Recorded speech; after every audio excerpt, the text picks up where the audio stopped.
Hi, Doug. I'm Sam. It's nice to meet you. Nice to meet you too. So before we start, I need you to read and sign this contract.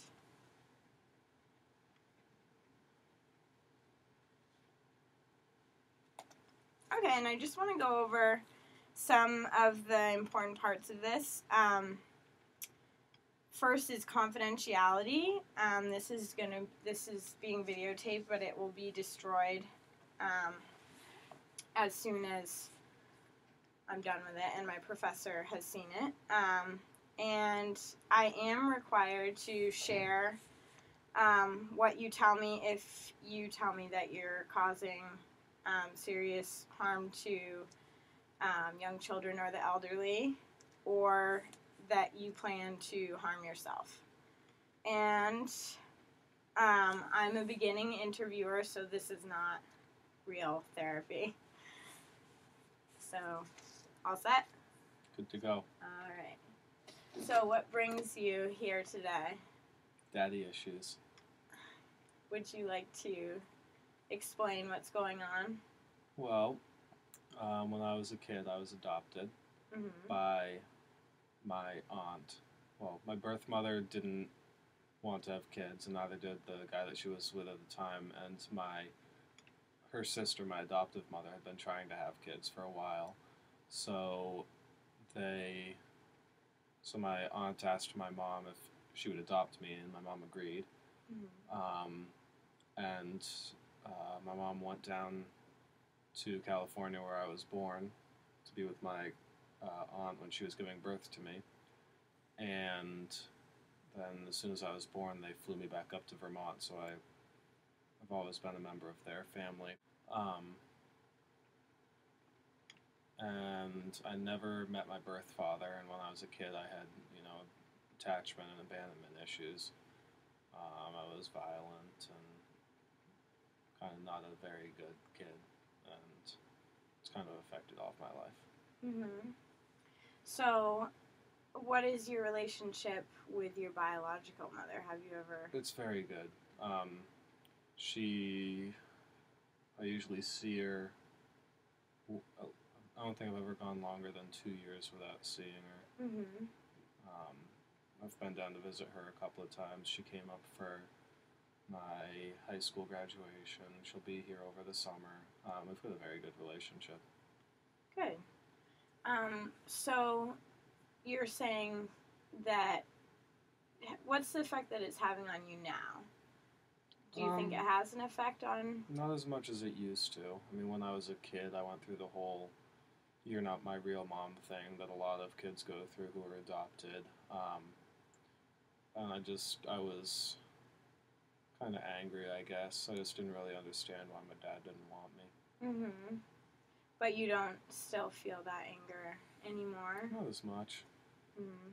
Do you ever have the desire to meet your real father? Mm-hmm. But have you ever made any steps to do that? I mean, I know where he lives, where he works and stuff. So, I mean, if I wanted to go visit him, I could. Uh-huh. But he's never made any effort to contact me or help in any way with my upbringing. Okay. So, do you still feel the same way about him that you felt when you were a child? I mean, more or less. I mean, I've got a better understanding of why he did what he did. I still don't think it was the right thing, but it makes more sense to me now than it did when I was a little kid.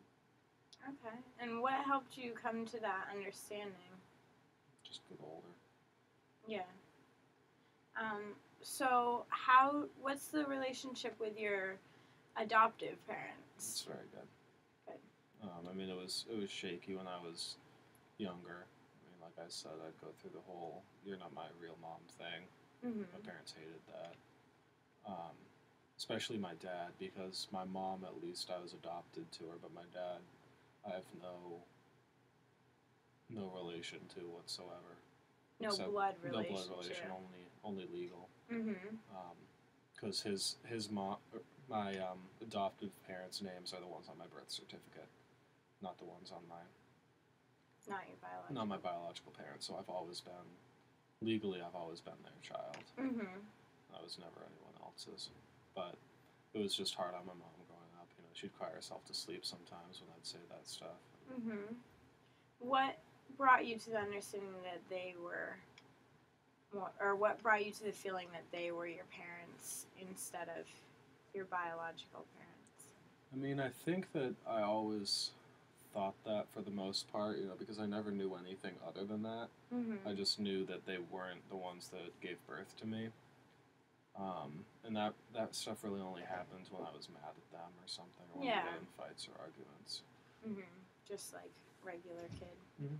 interactions. So, what are like some present feelings that you're having about your parents, like as you're growing older?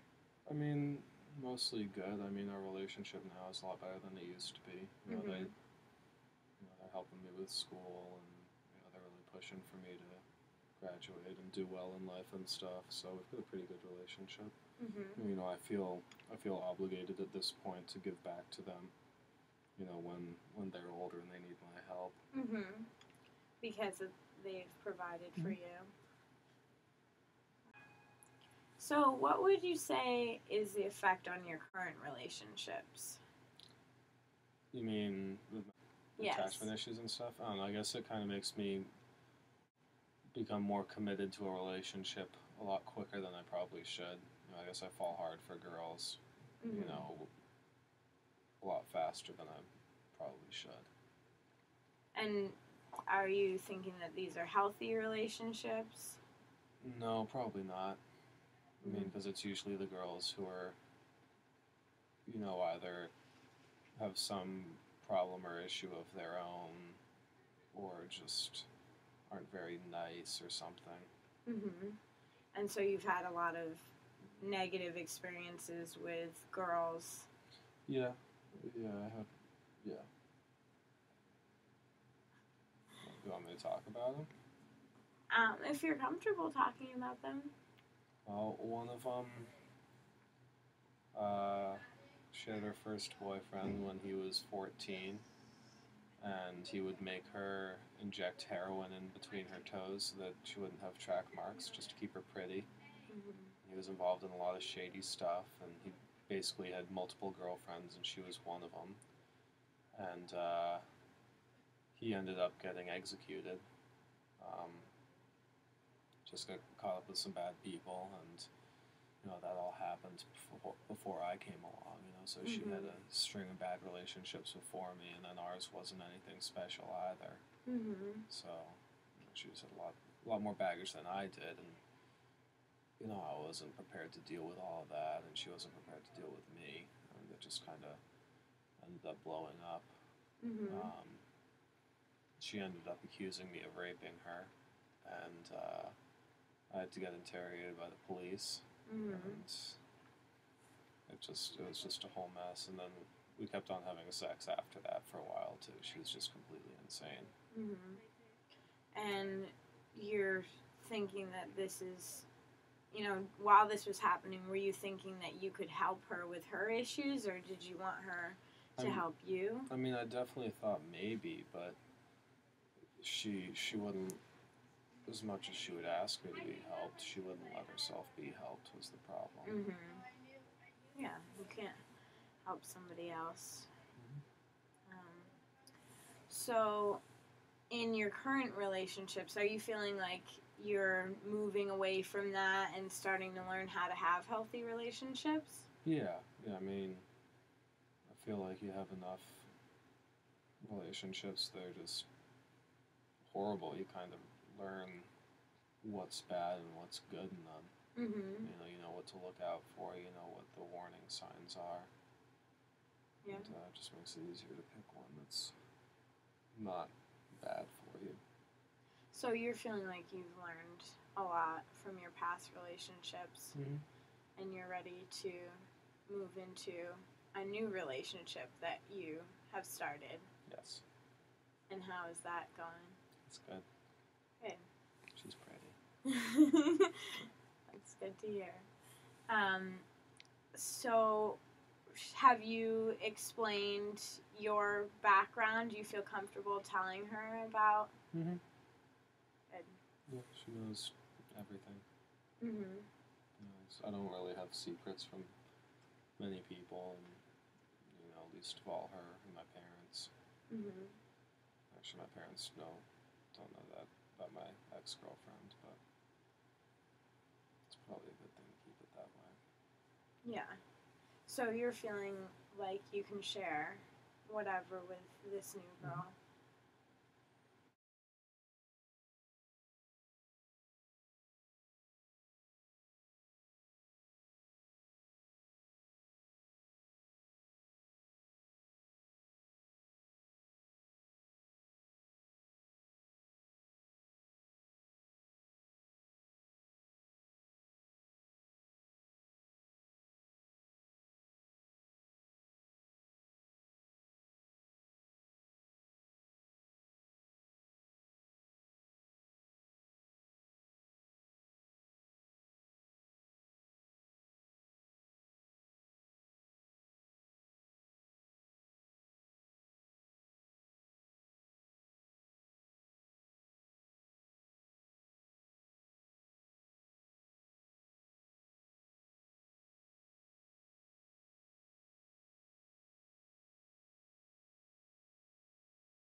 At any point, did you see alcohol becoming a real problem in your life?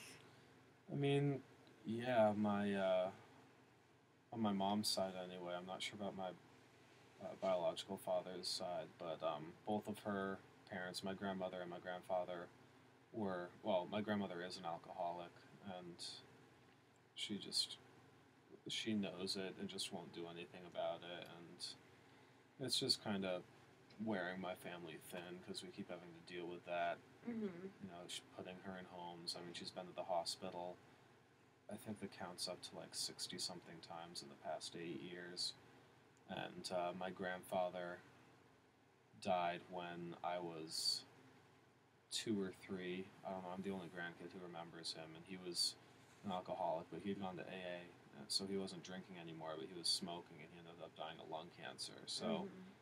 you know, my family certainly has an addictive history, and you know, it was always in the back of my mind. But there had been times when I was, throughout the year last year when I was just kind of sick and tired of drinking, and blacking out and not remembering the night, and sleeping until 4 in the afternoon the next day, and I'd stop drinking for a week, and I could say no. If I Mm-hmm. really didn't want to drink, I wouldn't.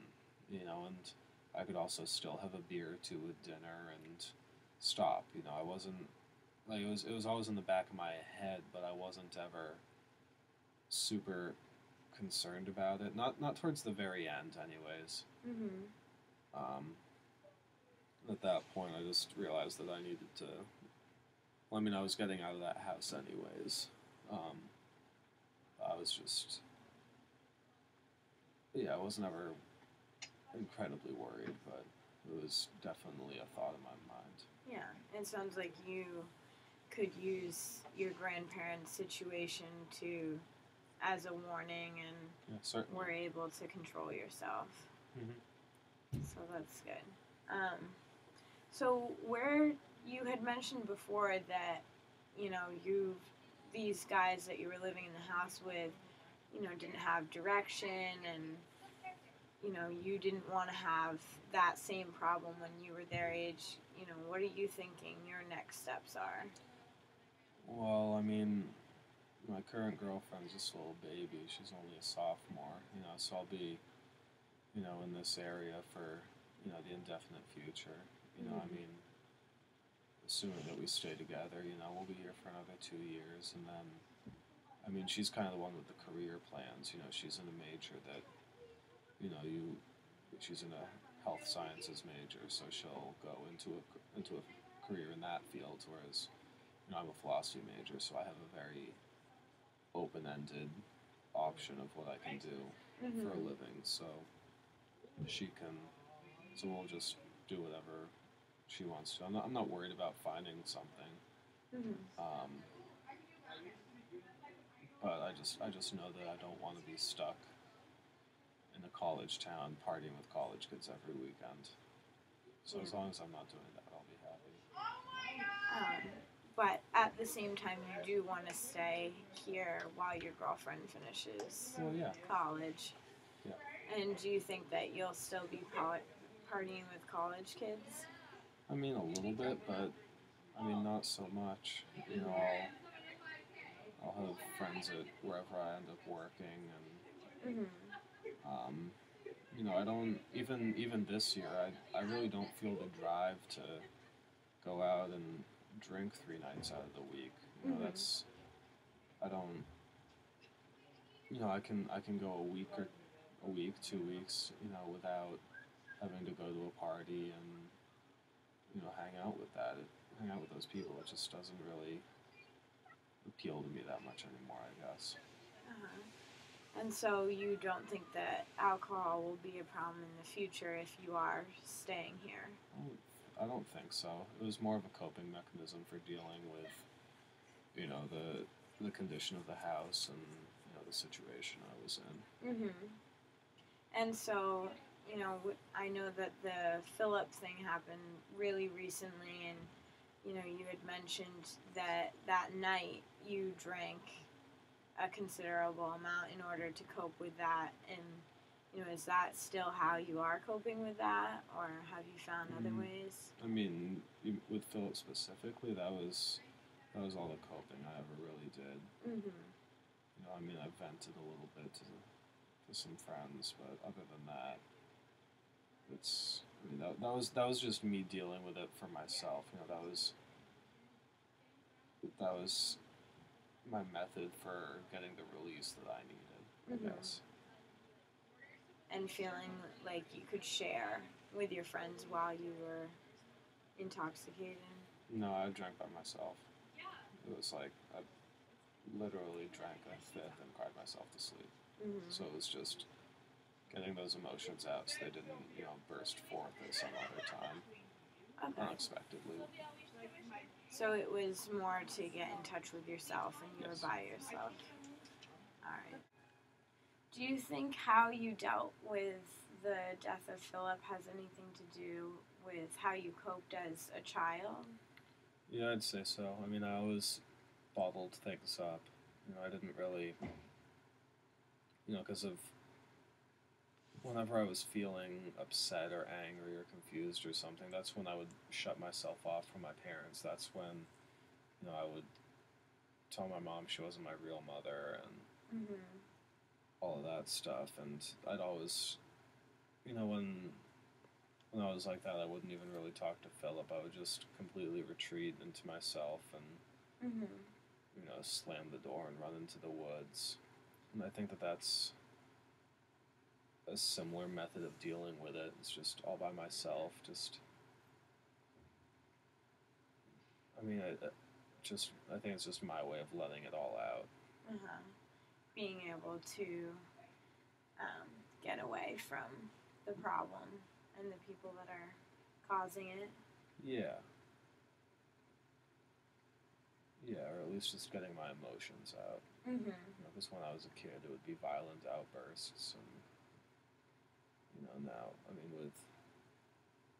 with Philip, I mean, obviously there was nothing for me to be violent about or towards. I was just sad, but because I don't really express my emotions a lot, it can take a lot for me to actually get them out.